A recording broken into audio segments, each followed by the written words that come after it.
Thank you for speaking with us today.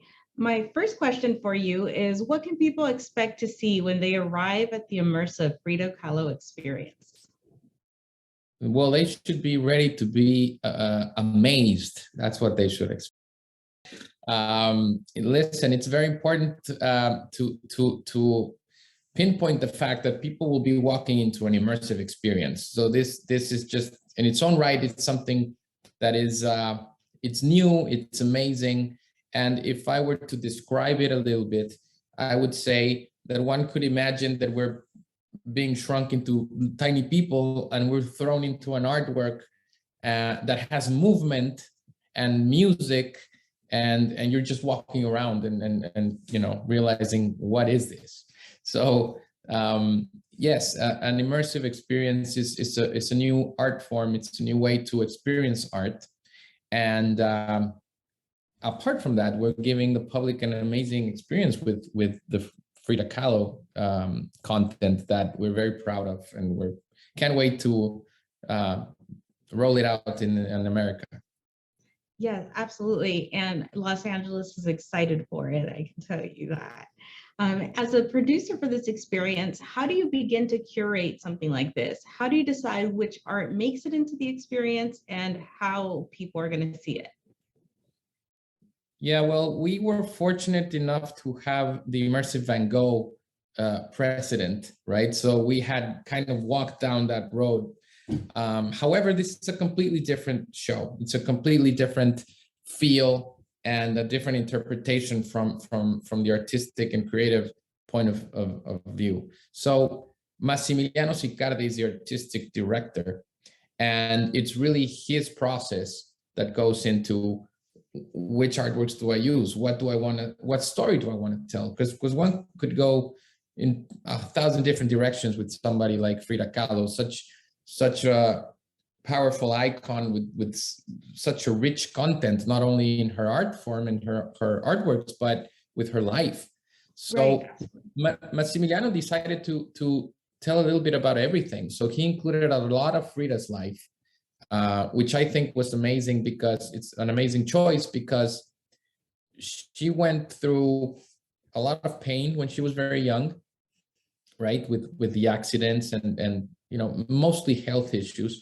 But these issues were really what got her into painting. She used to paint her own pain and her own feelings. So the whole process of how that came to be and how she ended up being such an amazing artist, you know, there's a lot within her life that ties into this.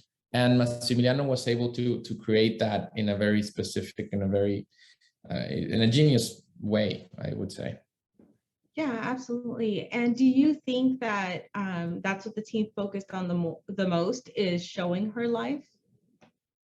I think so. Obviously, her art is there. Like, you know, people want to see that. That's obvious. But you know, there's so much more to her, and she's such a relevant figure these days, right? With you know, she was completely ahead of her time. Which is what makes her so relevant today. The empowerment that she represented, the gender equality that she always, you know, stood for, and always speaking her mind, which, you know, it's amazing, but it wasn't something that a lot of women were allowed to do that back then. So all of these things that she represented are very well portrayed in the show. Excellent. And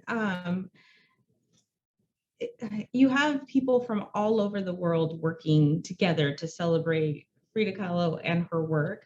What has it been like for you working with all of these different creatives from all over the world? Well, I'm very lucky, for starters.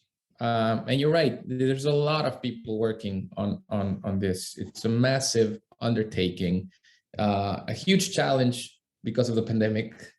So you know, we're rolling out the show in different cities. But yeah, you're absolutely right. We work with Italians on a creative sense.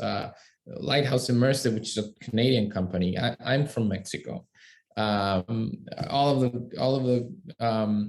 of the guys working on the project in the US and abroad. We have remotely, you're right, we're working with people from all over the world. So it's always an amazing experience to me personally, because you learn so much from every single one of these people. And I always say the same thing: without one of these guys, we wouldn't be able to do this in the way we do it. So very lucky, very fortunate.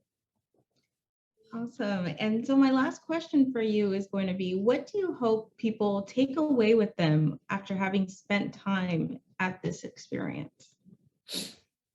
I really hope that people get the chance to leave their problems behind when they walk into this show.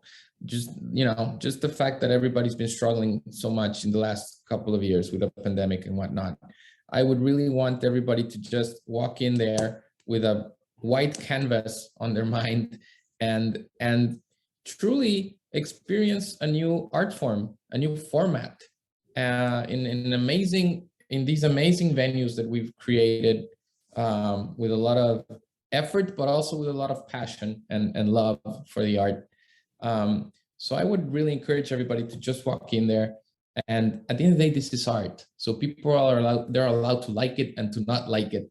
So I would just want everybody to walk in with a white canvas and let it sink in, appreciate the visuals, the beautiful music that Luca Longobardi composed for the show, and take their time, sit back and enjoy an amazing experience in there, which is coming to their cities at the end of the day. So not everybody has the opportunity.